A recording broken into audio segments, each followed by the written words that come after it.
My boyfriend has a very regular schedule. At 9 o'clock in the evening, his phone is muted on time, and he no longer replies to any messages. Even if I had an appendicitis attack. When I called him, he couldn't rush to the hospital either. I thought his habit was unchangeable. I stopped forcing it and no longer relied on him when I had something to do at night, until I heard him chatting casually with a friend. You've been broken up for 3 years, and you still sleep while on a voice call with Mia? He nodded casually. I promised her back then that as long as I'm not married, I'll keep doing this. Mia was his childhood sweetheart he had dated for many years. The friend then mentioned my name and asked if he was worried that I would be sad. He chuckled. I said my schedule is regular, and she believed it. She never makes a fuss about it. At the end, he added, she's really easy to deceive. In an instant, I felt like a complete joke. Fortunately, it's not too late yet. I looked down at my phone, and my supervisor was asking if I had decided to study abroad. I thought there was no need to hesitate. Because of something urgent, the appointment time needed to be postponed by half an hour. After I told Henry about this, he told me not to worry and said that he was studying with a friend in an empty classroom and could wait for me slowly. Half an hour later, we were supposed to meet directly at the school gate. But I finished earlier than expected. As soon as I came out of the laboratory, I ran all the way to the study room, planning to meet Henry first. But when I just got to the door, before I could push the door open, I unexpectedly heard his friend say, Henry, you and Mia have been broken up for 3 years. And you still sleep while on a voice call? Hearing this familiar name, I couldn't help but stop in my tracks, and my hand that was about to push the door froze in midair. Mia was Henry's childhood sweetheart and also his first love. Hearing this name again, I felt a bit dazed. After all, anyone would feel a bit strange when hearing about their boyfriend's first love. The next moment, through the crack of the door, I saw Henry in the classroom. His expression didn't change, and he even nodded casually. When I was dating Mia, I promised her, as long as I'm not married, even if I'm with another woman, I will definitely sleep while on a voice call with her every night.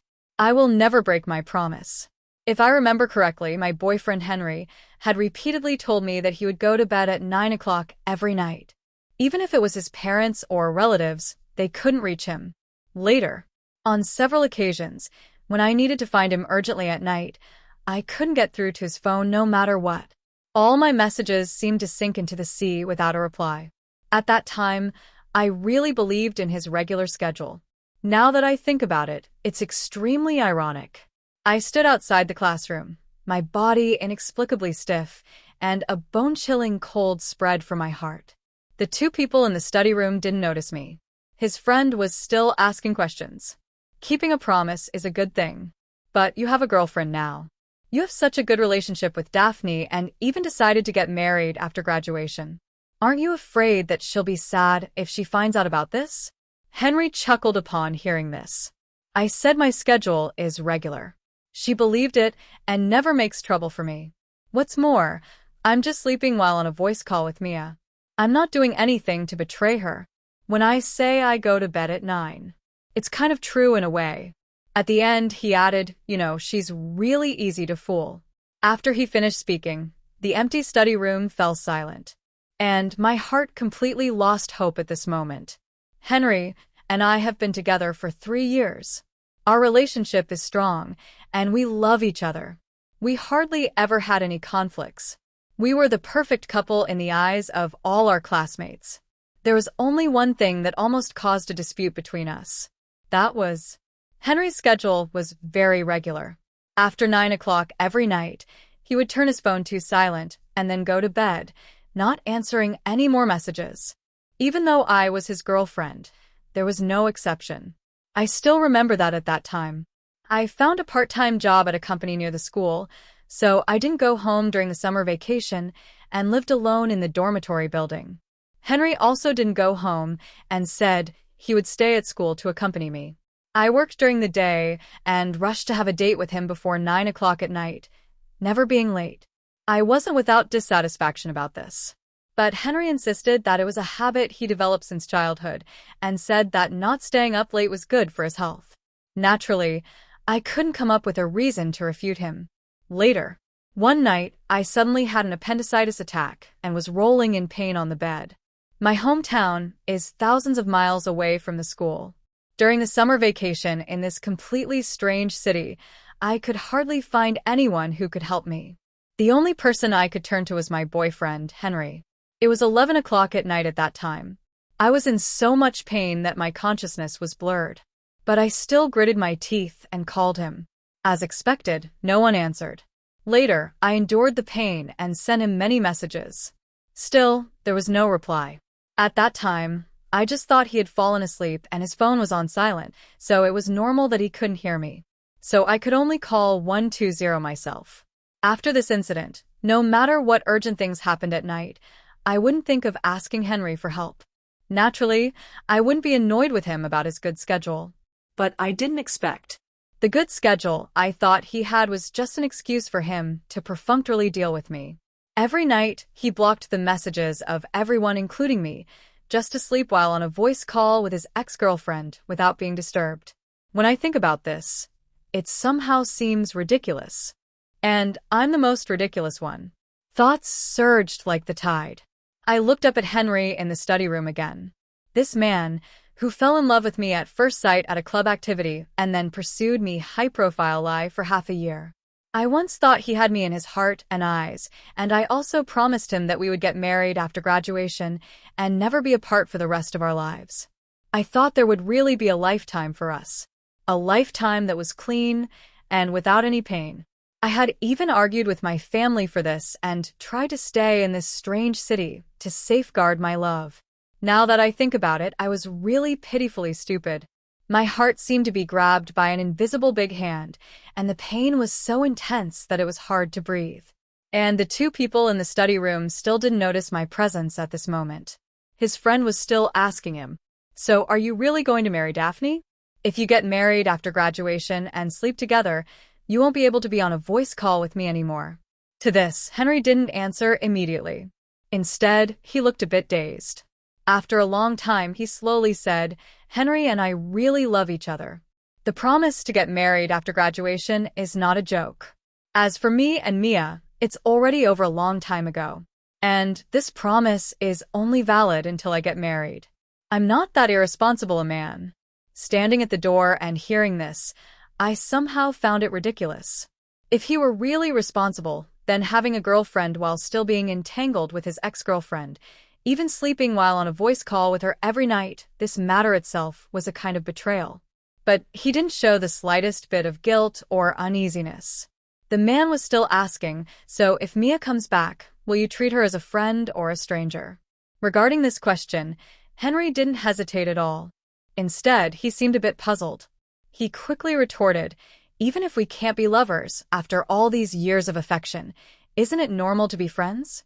Is it normal to be a friend with one's first love to the extent of sleeping while on a voice call?" His friend didn't say anything more and just silently lowered his head to work on the problems in front of him. And I didn't push open the door either. I just silently turned around and gradually distanced myself from this fact that made me so embarrassed.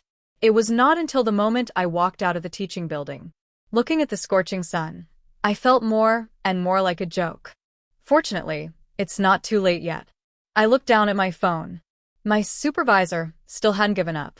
He had just sent a long essay, trying to persuade me to agree to go abroad for exchange and study with him and the senior fellow apprentice. The reason I was late for the date was that the supervisor suddenly found me and talked about the overseas exchange. And I always remembered the promise with Henry. There are so few couples who can persevere in a long-distance relationship across different countries. So, for the sake of love. Half an hour ago, I gave up my future. It turns out that I was really stupid. Fortunately, the supervisor didn't give up on me. Looking at his words of persuasion, they were all sincerely for my own good. Now that I knew about Henry's betrayal, there should be no hesitation between my future and a man who has already betrayed me.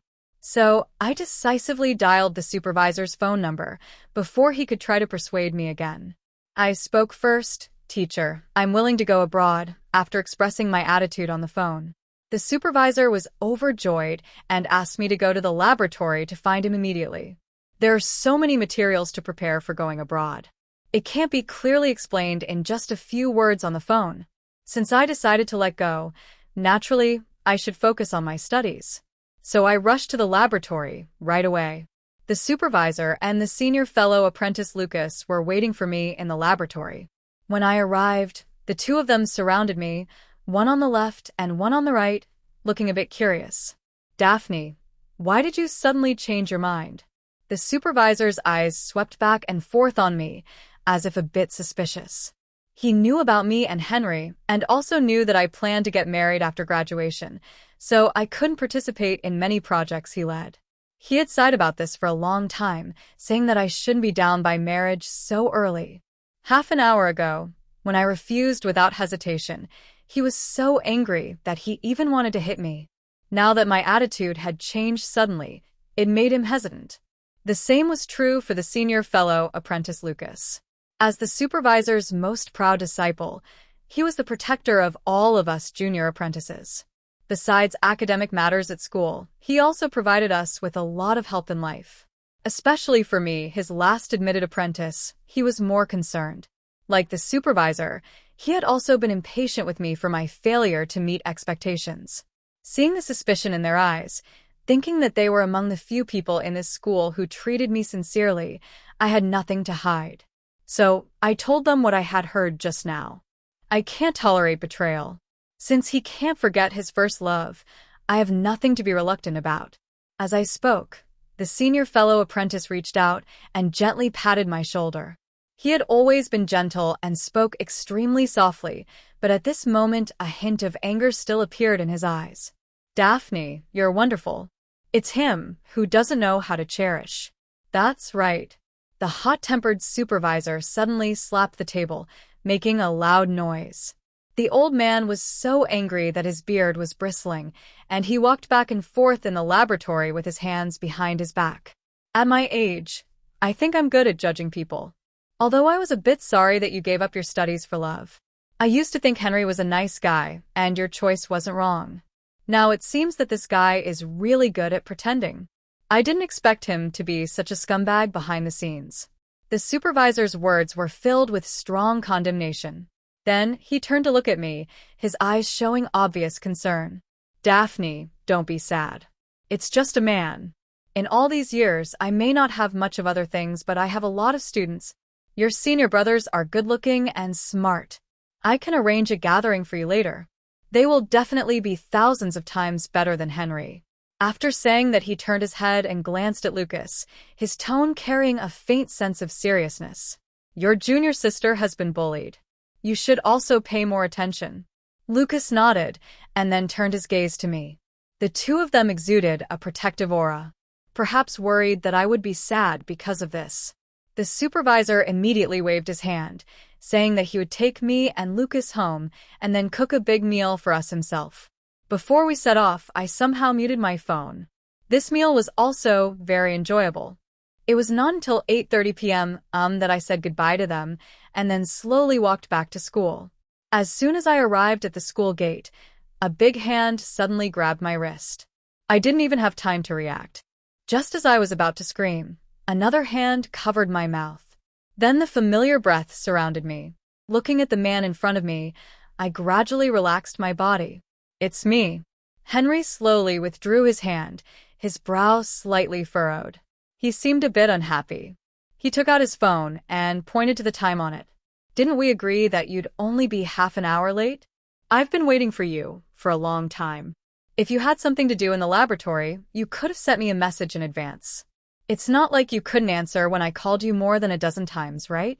At the end, Henry's tone was clearly tinged with grievance, hinting that I should comfort him. But I didn't respond. Especially when I looked at him, I remembered what he had said in the study room in the afternoon. Am I that easy to deceive? Because I'm easy to deceive. So he chose to lie to me and chose to betray me. My heart suddenly ached. After all, he was my boyfriend of 3 years.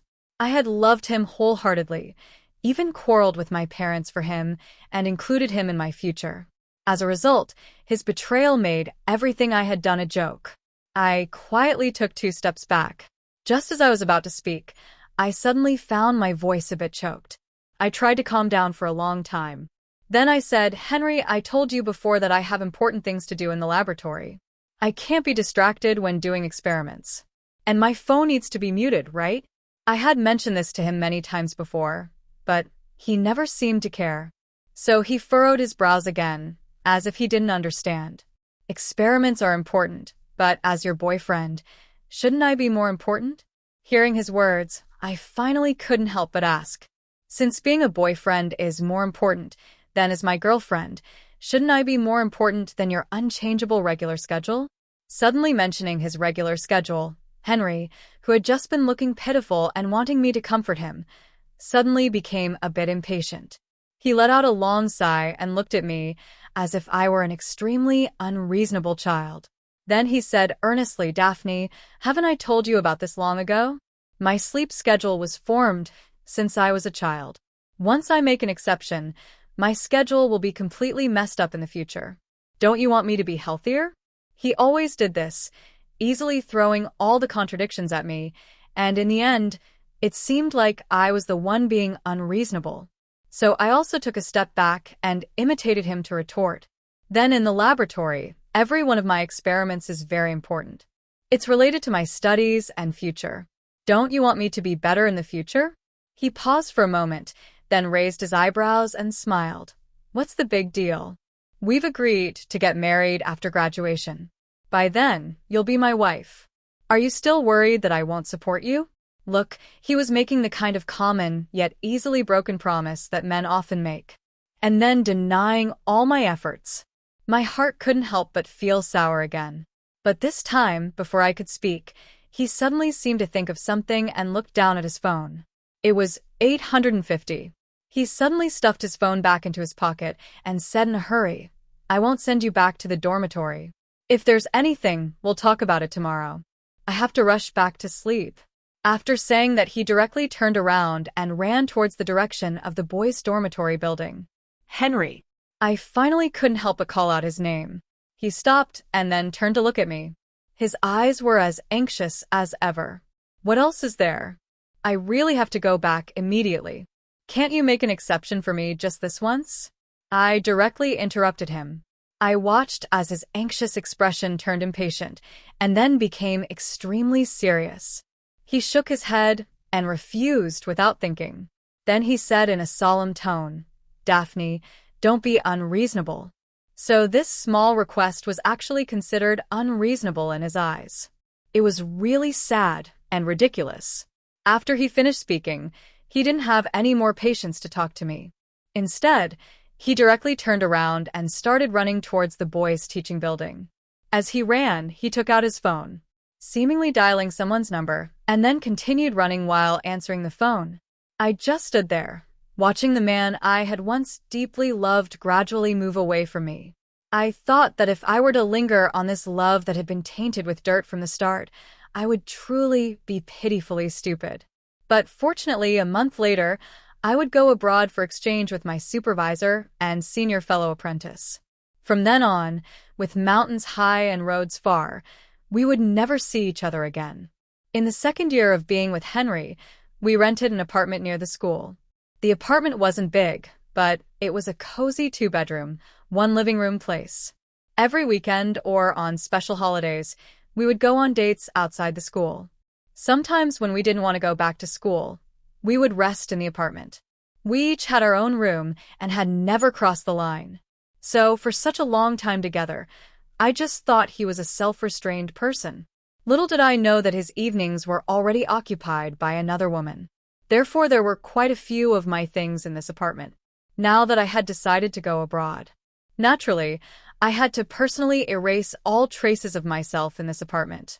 Early the next morning, I went to the apartment. However, I didn't expect that when I arrived at the apartment, Henry was also there. He was standing in the living room, and next to his feet was a large cardboard box, which seemed to have just been opened. I didn't know what was inside. When he saw me appear, he was startled at first. Then he nonchalantly closed the box, turned around and walked up to me, speaking in an affectionate tone. "Daphne, why did you come to the apartment today?" If I still knew nothing, I would definitely have been suspicious of his strange behavior just now, and might even have gone up to check the box myself. That since I had decided to leave, whether there was a secret or not had nothing to do with me. So I moved my gaze away from the box. Turning to look at Henry, I said calmly, "I came to get some things." I didn't want to have too many arguments with Henry before leaving because I was tired and it wasn't necessary. So I didn't even plan to tell him that I was going abroad for exchange. Just as I was thinking about what kind of excuse I could come up with so that he wouldn't be suspicious and I could smoothly pack up and take away all my things from the apartment, he spoke first. "Daphne, there's something I want to discuss with you." As he said this, there was a bit of hesitation in his eyes, along with some guilt. I nodded calmly, indicating for him to continue. He smiled at me and then said cautiously, "It's not a big deal. I have a friend who is coming back from abroad in a few days and has no place to live. So I was thinking of lending this apartment to her for a while." After he finished speaking, Henry turned to look at me, closely observing my face, for fear that I would show any unhappy expression. As soon as he mentioned having a friend at the beginning, I had already sensed something. A woman's sixth sense is often very accurate. So I directly asked him, "A girl?" He nodded, as if afraid that I would get angry, and then kept making promises. "Don't worry. There's nothing between me and this friend. I haven't seen her for years. And you surely trust me, right? Daphne, I only love you." He held my hand affectionately, saying sweet words that cost nothing, trying to make me fall for it. But there was no trust between us anymore. Was it really that he only loved me? Or was it because I was easier to deceive? Even? I could guess who the so-called friend was with my eyes closed. It was quite ridiculous. But I still nodded and said along, "Of course I trust you. But I don't like strangers touching my things. So since your friend is going to move in, I'll take all my things away first. That's okay, right?" Since I wasn't angry and even readily agreed, he was extremely happy and immediately nodded repeatedly. "Okay, I'll help you pack." After saying that, he got up and walked into my room, saying he would help me pack my clothes and books. I stood in the living room, looking at his busy back. His eagerness wasn't because he was worried about me getting tired, but because he hoped I would leave soon to make room for Mia. It was quite ironic, wasn't it? I took 2 more steps forward but accidentally kicked the box, and it opened a corner. I looked inside along the corner. On the top of the box, there was a photo. In the photo were Henry and a strange girl. They were kissing freely in front of the camera. I thought this girl should be Mia. I had only known her name before, and I had never thought that the first time I would clearly see her face would be in such a situation. I silently withdrew my gaze and then walked into the room to start packing things together. In less than a morning, I had packed all my things. 2 large boxes were filled to the brim. These were all my memories, the memories of me and Henry. Before going back to school, I turned around and took one last look at this apartment. It seemed that everything was the same, yet it also seemed that everything had changed. In the following few days, I was always in the laboratory. At first, Henry would still come to find me. He would occasionally complain, asking why I couldn't spare more time to be with him. And then he would sit pitifully at the entrance of the laboratory. He always did this. Knowing that I was soft-hearted, he used this trick to make me compromise. But now I wouldn't be soft-hearted anymore. So after squatting at the laboratory entrance for a few days, he gave up this trick. Later on, there wasn't much contact between us. Henry, who used to send me messages every day, often disappeared all day long as if he had something to do. I thought Mia must have returned to the country. And I didn't expect that my first encounter with Mia would be so unexpected. On campus, I had just finished an experiment and was about to go to the dormitory building to catch up on some sleep. But as soon as I walked out of the teaching building, I ran into Henry and Mia beside him. "Daphne, why are you here?" In the past few days, I had been running around outside with the teacher and was mostly not in the laboratory. He was well aware of this. So, he looked so surprised at this moment. I didn't answer. I just calmly glanced at Mia beside him. She was a very beautiful girl with delicate features. When her eyes met mine, she unreservedly cast a provocative look. Henry didn't notice this. Instead, He quickly walked up to me and started explaining with a slightly guilty look. She's a friend of mine. She just came back from abroad. She only knows me in the city and is quite curious about our school. So I thought I'd show her around as a host. This explanation was full of loopholes. So Henry was also very nervous, for fear that I would question further. After all, as long as I asked for the other person's name, everything would be exposed. But I just nodded and then reached out tiredly to press my temples. Then you show your friend around. I just finished an experiment and planned to go back to the dormitory to rest for a while. Seeing that I didn't seem to notice, he couldn't help but heave a sigh of relief. Then he put on a concerned look. All right, then you should go back to the dormitory and rest quickly. Don't push yourself too hard. I'll be distressed. Mia, who was standing aside, looked rather unpleasant upon hearing this. But I didn't care.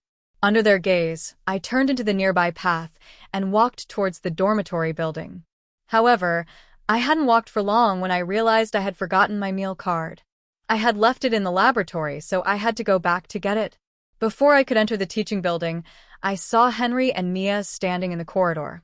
The two of them were leaning against the corridor, talking happily with smiles on their faces. So this is the new girlfriend you've got. She's quite good-looking, but not as good-looking as me. As she spoke, Mia raised her eyebrows at him. Henry just smiled and dug lint and nodded.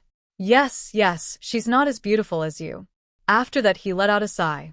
If Daphne knew your identity, she would surely make a scene with me.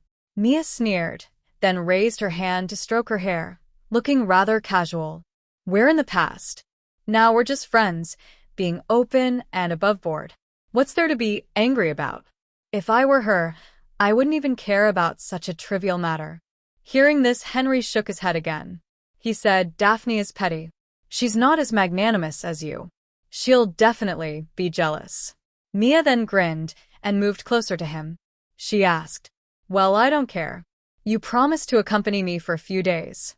You can't go back on your word. Henry nodded, still wearing that indulgent smile. I won't go back on my word. I'll take you to the nearby amusement park for a day tomorrow. I remember you love riding the carousel the most. I'll take pictures for you then. Hearing their words, my heart still couldn't help but ache for a moment. After all, he was my boyfriend whom I had truly loved for 3 years. The feelings were real, so the process of detachment was truly heartrending. What made me even more heartbroken, though, wasn't his betrayal, but his disrespect for me in front of his ex-girlfriend. It was really disgusting. 2 weeks passed like this. There were less than 5 days left until my departure abroad. During these 2 weeks, I had very little contact with Henry. Most of the time, he was out of touch. Presumably, he was accompanying me around for fun. All my procedures and materials were ready, and now I was just waiting to go abroad. After submitting the procedures and materials, I made an appointment with my senior fellow apprentice Lucas to have dinner in the evening and discuss some research issues, by the way. Just as I hadn't left the campus yet, I saw Mia again. This time, she was alone and walked straight towards me. She was clearly coming for me.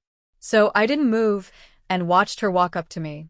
Mia first took a look at me, then sized up Lucas beside me, and finally sneered. I thought you were really into Henry. I didn't expect you to have a backup guy. He's fairly good-looking, but you're playing the field like this. If Henry finds out, do you think he'll be angry? She was immediately twisting the truth and talking nonsense. So, I didn't have a good expression for her either. People with a dirty mind see everything as dirty. Don't you think so? Hearing my words, Mia was stunned for a moment. Then, as if a bit surprised, her tone became rather meaningful. So, you already know who I am? I nodded and said calmly, Mia, Henry's ex-girlfriend. Since you know who I am, aren't you afraid? Maudie-per smile appeared on Mia's face, looking as if she had everything under control. I was puzzled. What should I be afraid of? She laughed out loud. And then her gaze was filled with obvious provocation. Naturally, you should be afraid that now that I'm back, your boyfriend's heart will return to me. She really didn't hold back. So I directly retorted, some people are so eager to be a mistress and still show off. They'd probably get beaten up if they went out. And you're worried about whether others are afraid? I mean, how can you be so shameless? Mia, who had been looking complacent just now, turned pale with anger at my words. She immediately pulled a long face and stopped pretending. Then she said, "Don't act so calm here. Since you know my name, you should know my past with Henry. We loved each other deeply, more than you can imagine. If I hadn't gone abroad, we wouldn't have broken up. But now that I'm back, you should understand who should step out of this relationship. Don't hang on tightly. It's really disgusting." I nodded, seemingly agreeing with her. "It is disgusting considering how shameless you are." "You?" Mia was so angry at my words that she was on the verge of choking. Finally, she took a deep breath and then laughed again. "Daphne, stop pretending. I know you're furious right now. Do you really think Henry loves you more than me?" I sensed there was more to her words in motion for her to continue. She raised her eyebrows. "How about we make a bet? I've investigated you before. Your birthday is coming up in a few days, right? As your boyfriend, Henry should be with you on your birthday. But if on that day he never shows up and is with me all the time, will you then understand who should step out?" Mentioning my birthday, I was taken aback, because my birthday happened to be the day I was going to go abroad.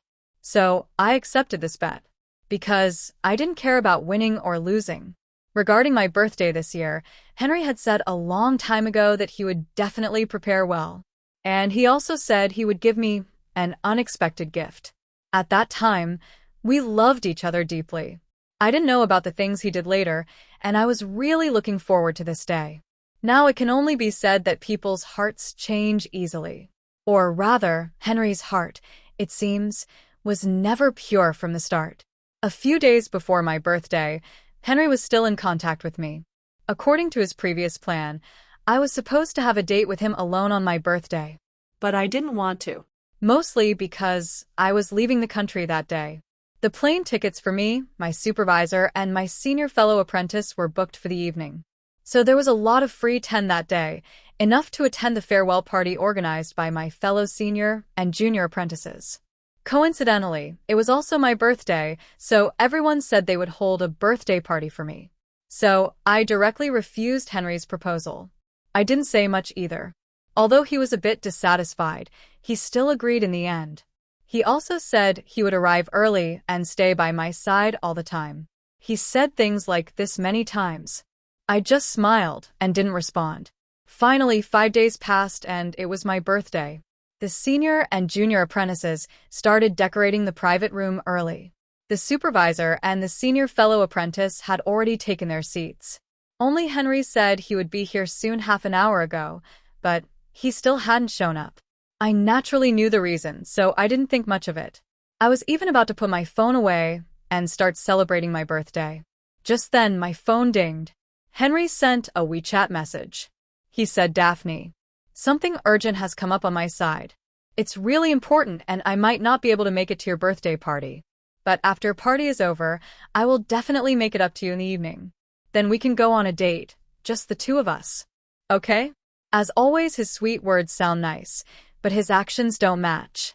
I clenched my phone. Couldn't help but shake my head and laugh wryly. Then I was about to put my phone away again, but it rang once more. After our last encounter, Mia added me on WeChat. Presumably, she got my WeChat ID from Henry. After adding me, we didn't have any contact or chat. But this time, she directly sent me several photos. In the photos, she was sitting in the Ferris wheel, smiling freely at the camera. And beside her, Henry was carefully reaching out to protect her. In the next photo, Henry was sitting right next to her. Mia lowered her head to kiss his cheek, and he didn't dodge. Just as I finished looking at these two photos, Mia sent a message. "I have a slight fear of heights.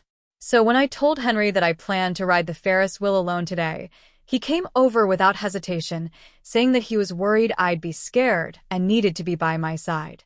So, Daphne, you've lost this game of love so thoroughly." But I didn't feel like I had lost. He was just trash. Losing him only made me feel relieved. There was nothing to be pitiful about. My thoughts came back. My junior female apprentice waved at me, calling me to make a wish. I put my phone in my pocket, then walked over with a smile.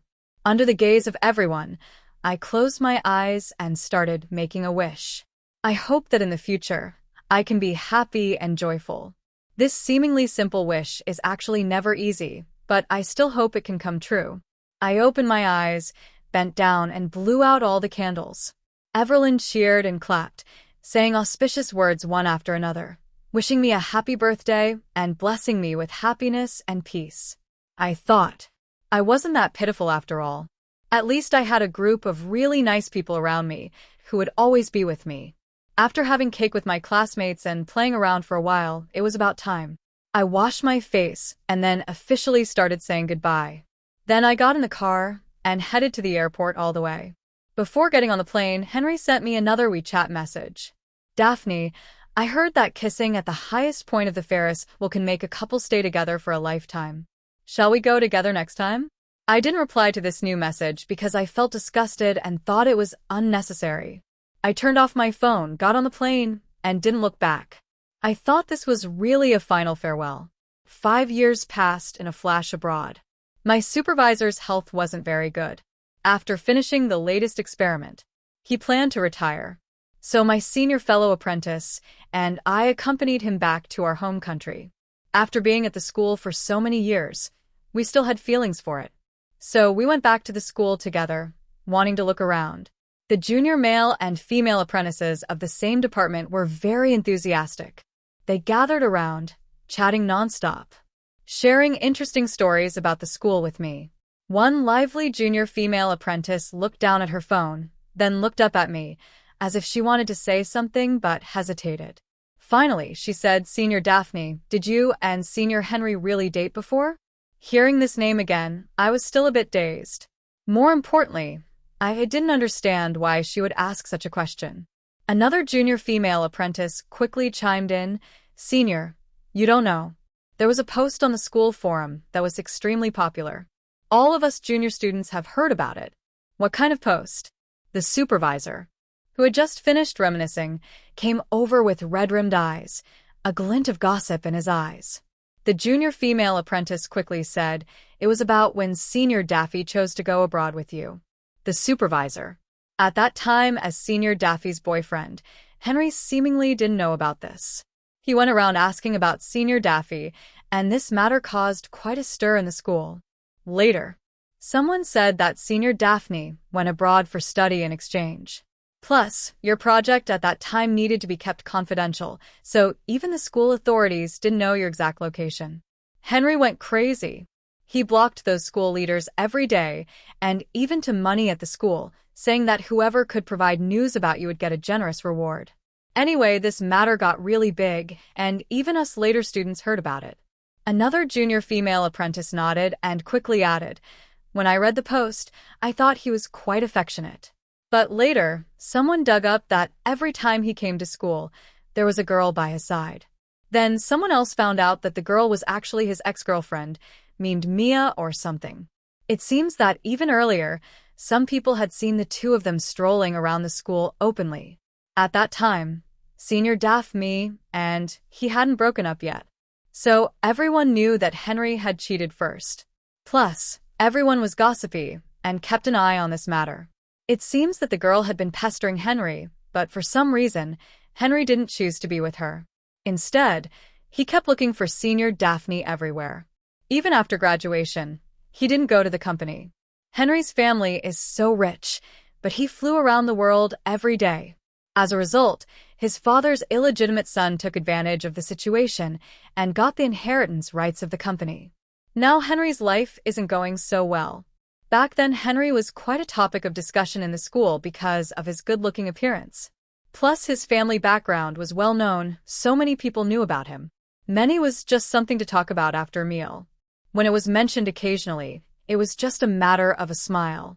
Another junior male apprentice asked me, "Senior, now that you're back, do you still think about getting back together with him?" I chuckled. "Would you turn back to pick up trash?" The junior male apprentice was stunned. And then everyone present burst into laughter. After all, no one likes picking up trash. However, I didn't expect that I would meet Henry again so soon. Presumably, he had learned about our return. So, in the morning of that day, after accompanying the supervisor to reminisce in the school, I was about to go back to the hotel to rest. Just as I reached the school gate, I was stopped by Henry. Daphne, long time no see. His voice was a bit choked, and his eyes were red, like a pitiful, abandoned puppy. I looked up at him carefully. He was thinner than before. There was some stubble on his chin, and his hair was messy, looking a bit unkempt. He no longer paid as much attention to his appearance as before. I smiled at him. Yes, it has been a long time. 5 years had passed, and all the love and hatred had actually vanished. After all, without love, where would hatred come from? Now, I just regarded him as a somewhat familiar stranger, saying a few polite words that were neither too intimate nor too cold. Seeing my distant attitude, Henry became even more excited than before. He wanted to walk towards me quickly, but I stepped back first. He was stunned, then stood where he was and started to explain. Daphne, back then? You went abroad to study without even saying goodbye. Did you ever think about me? I sneered. Think about you? What for? To think about whether you rekindled your relationship with your ex-girlfriend? Hearing the sarcasm in my words, his face turned pale, and then he said nervously, "It's really not what you think between her and me. She's already in the past. She just had a whim to come back to the country to see me. I thought that even if we're not boyfriend and girlfriend, we're still friends after all. That's why I accompanied her for a few days. But I swear to you, there's really nothing between us. I've always loved you and decided to propose to you after graduation. You know that. Now that things have come to this, there's no old score that can't be settled." So I directly exposed his words. Really nothing. Then, on countless nights. You said you were going to bed early and didn't even reply to my messages. Was it really a regular schedule, or was it just a lie so that you could have a voice call with your ex-girlfriend while sleeping? I put the matter out in the open. No more explanations would be of any use. His face turned deathly pale, as if he didn't expect me to know about this. He opened his mouth, wanting to explain, but seemed not to know where to start. Henry, I did love you sincerely once. I really wanted to have a future with you. I may not be that outstanding, but I just can't accept betrayal. During our relationship, you lied to me and had a voice call with Mia every night while sleeping. Maybe you think this is no big deal, but dare you ask around? Aren't you really afraid of being scolded? Perhaps. Actually, you don't care at all. Since you don't care, then don't pester me anymore. Isn't it better to part amicably? Who said, I don't care. Daphne, I've always loved you deeply. I still want to propose to you, he said nervously, and then, as if he thought of something, he started to reach into his pocket. Yes, the proposal. On your birthday 5 years ago, I was going to propose to you. I even prepared the ring. As he spoke, he took out the ring and carefully held it in front of me. Look, this is the ring for proposing to you. I looked down and glanced at it. The style of the ring was indeed something I particularly liked 5 years ago. But so much time has passed. What I liked in the past doesn't mean I still like it now. Seeing that I didn't move for a long time, he moved closer to me and held the ring in front of me like showing off a treasure. But I felt inexplicably disgusted. So I directly reached out and knocked the ring away. The ring rolled a few times on the ground and finally fell into the sewer. It was gone. I stared at the sewer and suddenly laughed out loud. Look, this is its real destination. After that, I no longer looked at his ashen-faced expression, but directly turned around. I looked up at the sky not far away. The sun is shining brightly at the moment. I should, as I wished 5 years ago, live a happy life.